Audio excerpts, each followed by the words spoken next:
Okay, so for these kinds of questions where we have to order fractions, decimals, and percentages, the key is we have to convert the set of numbers that we're using into a common form. So they're either all going to be decimals, they're either all going to be fractions, or they're either all going to be percentages.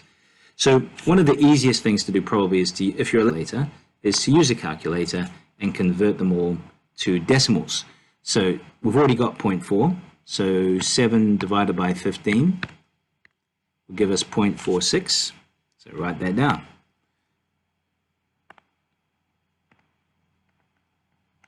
Okay, 35 is 0.35, and 3/7, let's use our calculator, 3 divided by 7, what does that give us?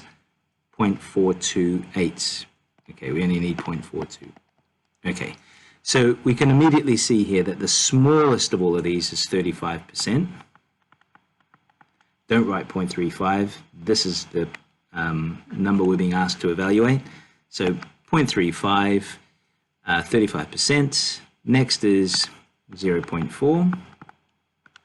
Next is 3/7.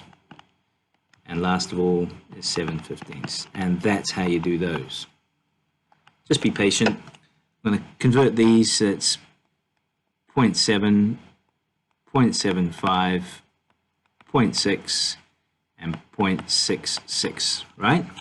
So which is the smallest of all of these? It's 0.6.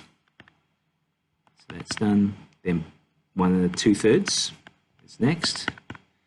Then 70%. And then 3/4. Okay, and that's that one. This one over here, same deal. So 0.82, 0.8, 0.85, 0.66, and 7, I don't know that one. So let's go 7 divided by 8, use our calculator, 0.87. Okay, we've got all we need. So the smallest here is 2/3. Okay, so that's that one. Next smallest, they're all 8, so 8, there we go, 4/5. Then it'll be 0.82, that's the next one. Then we've got 85%, and last of all, 7/8. And that's done.